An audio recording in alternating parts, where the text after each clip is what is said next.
He is Matt Bushman of the Kansas City Chiefs. Hey. Welcome to Studio B, Matt. Congratulations. Thank you. Appreciate it. Happy to be here. Hey, wild ride for you. Oh, my gosh. We learned a little bit more about it from your father-in-law, Chad Lewis, as he talked about your rejoining of the Kansas City Chiefs and what that meant for you and your wife, Emily, and now all of a sudden you have a Super Bowl ring as a member of the practice squad. What's the last month and a half been like for you? Yeah, it's been wild. I mean, when I was on the injury settlement back here in Utah, my agents were like, shoot, I don't know if the Chiefs are going to sign you back. It's not very common to get signed back this late in the year. So I was like, man, if they win the Super Bowl, I'm going to be sick.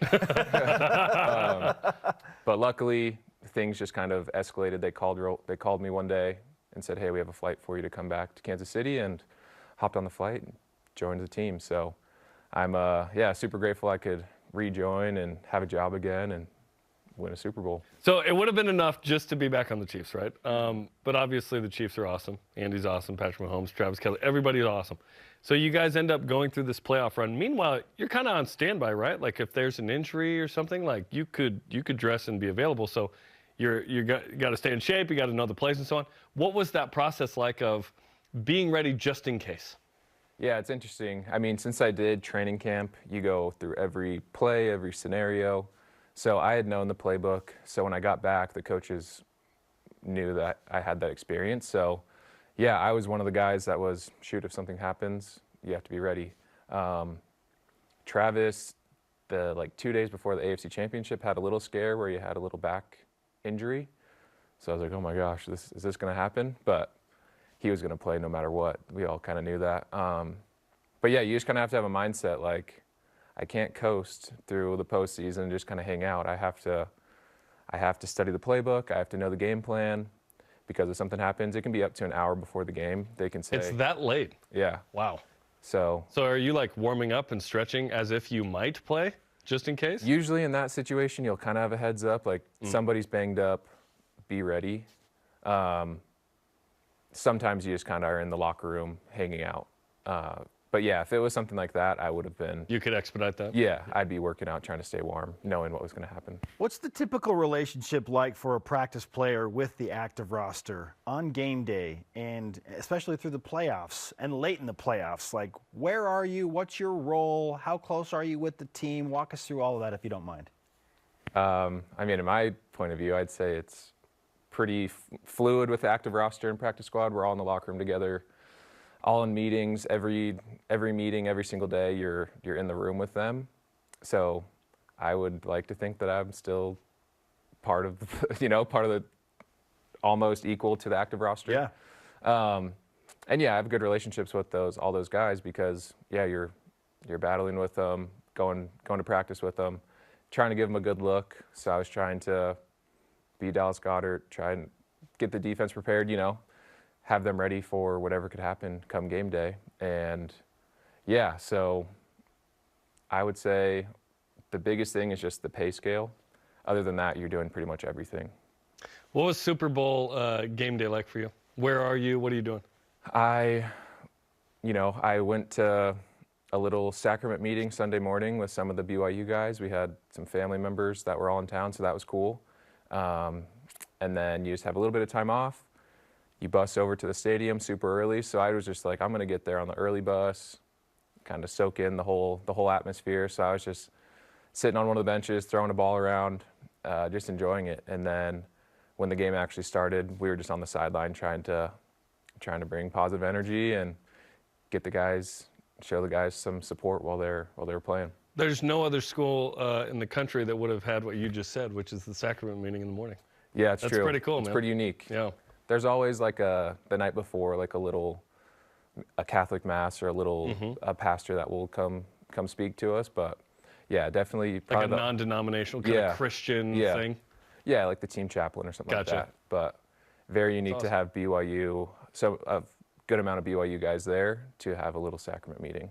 Like Zane, of course, and Andy are BYU connected. Is there someone else? Porter Ellett, maybe? Porter Ellett was there, and Alex Whittingham. Oh, yeah. Kyle Whittingham's son. Gotcha.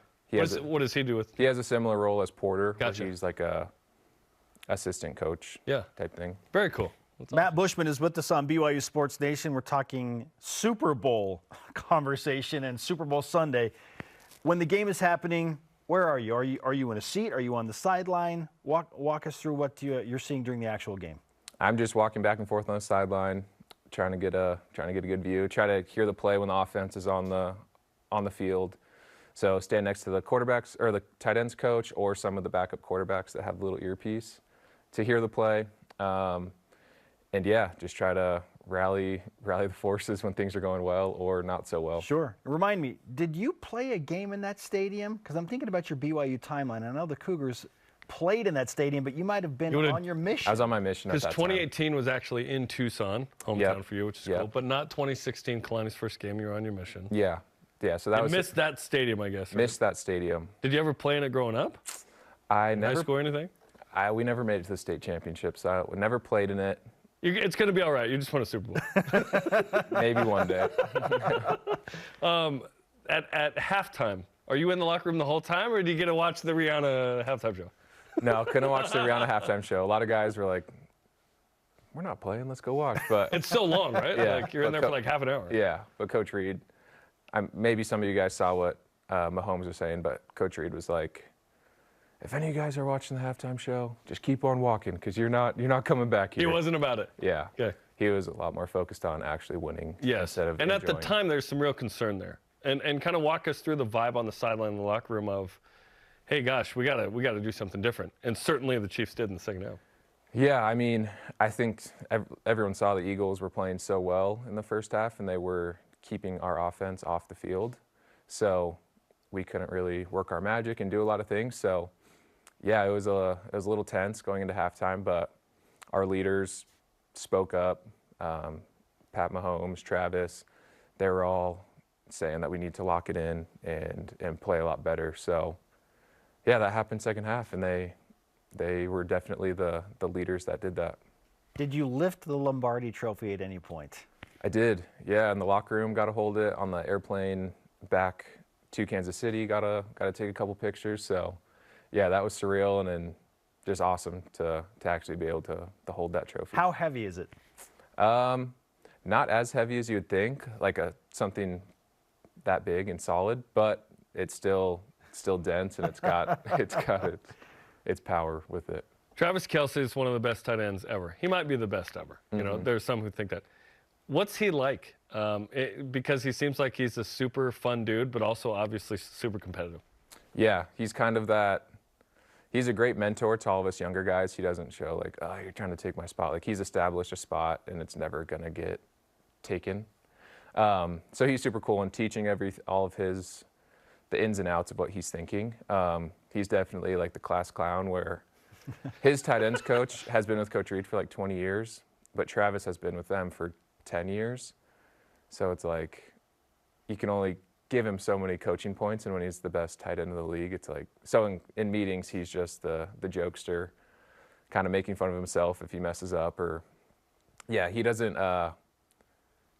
get many coaching points. It's mainly directed to us younger guys that are trying to be at his level. So it's definitely funny having him in meetings where he's just no stress, making fun of everything. It's funny. Super Bowl champion Matt Bushman is on BYU Sports Nation.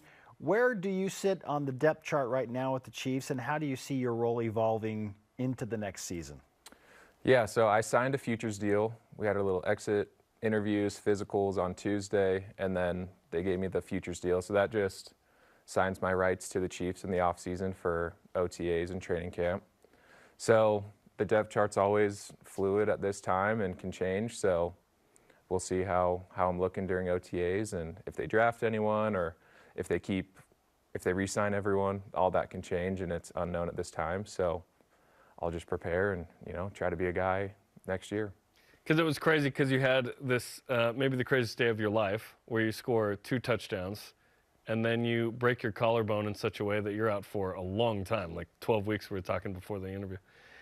That was wild. And then you get back, they sign you, which isn't common like you talked about, and then the Chiefs win the Super Bowl. What was the range of emotions you had this season with the Chiefs?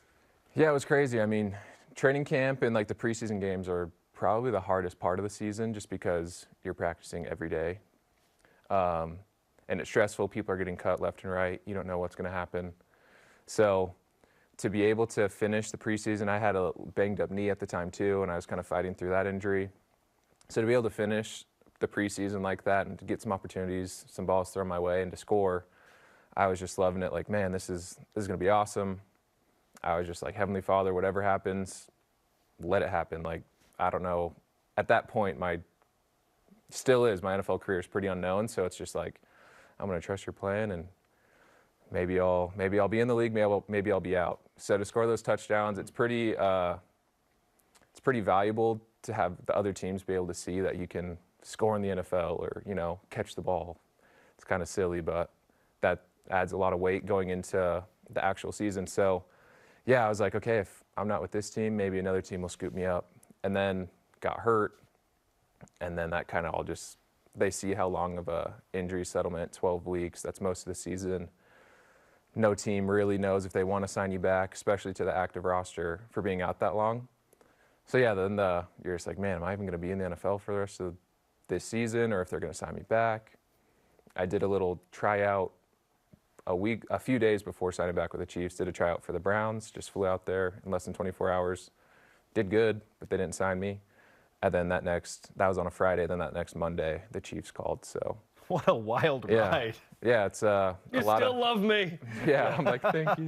Yeah. I don't want to be in Cleveland for the postseason because they weren't projected to make the playoffs. So I was like, man, it'd be sweet to go to a playoff team. Oh, if you're hitching your wagon to any team, it would have been Kansas City, for sure. Yeah. Given the experience, given the success. For sure. Given Andy, given Zane, given all these guys. So just knowing that they were going to have a deep playoff run, I was like, man, I'd love to go sign back there. Does the practice squad get the playoff bonus too? You just get the practice squad check. So unfortunately, next year. Get that. Next year. You just get the experience. Just get some photos with the trophy. Yep. Which is pretty good. It's pretty awesome. What was the experience like with your family on the field after the game in the peak of the celebrations in Arizona? Yeah, it was awesome. I mean, they only gave the practice squad guys one field pass, so Emily was there with me. Yeah, it was just so cool to see how happy everyone was, especially the guys that have been playing 10 plus years, never had a ring. Like, that's the peak moment for them. So it was super awesome to be able to celebrate with Emily, knowing that we've had those unknowns going on throughout the year, and just to celebrate the biggest win in football, to be world champs. It was awesome. And then to also have my family, they were able to go down to like the front row and take pictures with them and celebrate with them too. It was a lot of fun. What a fun dinner conversation with Chad now you can have, right? Yeah. And interesting experiences in that he gets hurt and doesn't get to play in the Super Bowl. You're on the practice squad, you're right there, not playing, but like you have an experience where, yes, we're on teams that are in the Super Bowl. Definitely. And fortunately you win one, which is pretty cool. Yeah. I just need to actually play and get a ring. That's the next step, right? That's pretty cool. Have some bragging rights with him. But like 2 months ago, or whatever, when did you sign? Was it like 2 or 3 months ago? It was right before, like mid-December probably. Okay. 2 months ago, you're not thinking, yeah, I'm going to be winning a Super Bowl here. Yeah. Just a crazy turn of events here. Yeah, definitely. Awesome. Now, you had a superlative, incredible BYU career, and you were a polished player, but everybody talks about going to the NFL and going to the next level in skill set. So how are you a different player and a better player now than you were when you left BYU, which was a good level football player? Yeah, I'd say I actually play special teams. Like in college, there's sometimes I should have done it more in college just to gain the experience. Sometimes the coaches want some of the starting college players not to do special teams. Just, I don't know, some coaches don't want you to play, some do. So I wish I would have had more of that experience going into the NFL, because that's pretty much all. The number 3, number 4 tight end, that's like pretty much all you're doing is mainly special teams reps. So that was different. Just becoming a better blocker, football IQ, like Travis, his football IQ, being a quarterback, being with Coach Reed for 10 years, he's not just worrying about his job, he's worrying about everyone around him. If he knows he's not the first read, he'll get in front of a guy, slow down his release, and get other guys open while he's still getting wide open. So yeah, just learning those different things so the game slows down for you. And I'm just trying to do that more and more to be an option. I don't know when the Chiefs' bye week is next season, and I'm just projecting you're going to make the roster because we send good vibes here. That's what we feel. We feel Appreciate this, yeah. And there will be a Thursday night game, which opens up a Saturday as well. So I think there will be 2 opportunities for you to watch BYU in the Big 12, and probably close to home because they'll be playing largely in the Midwest. Yeah. So Matt, let's make that happen. Let's get you to a happen. BYU in the Big 12 game. Let's do it. Even Pat Mahomes was saying if it falls on the bye week when Texas Tech plays in Provo, he's going to fly down here too. So Nice.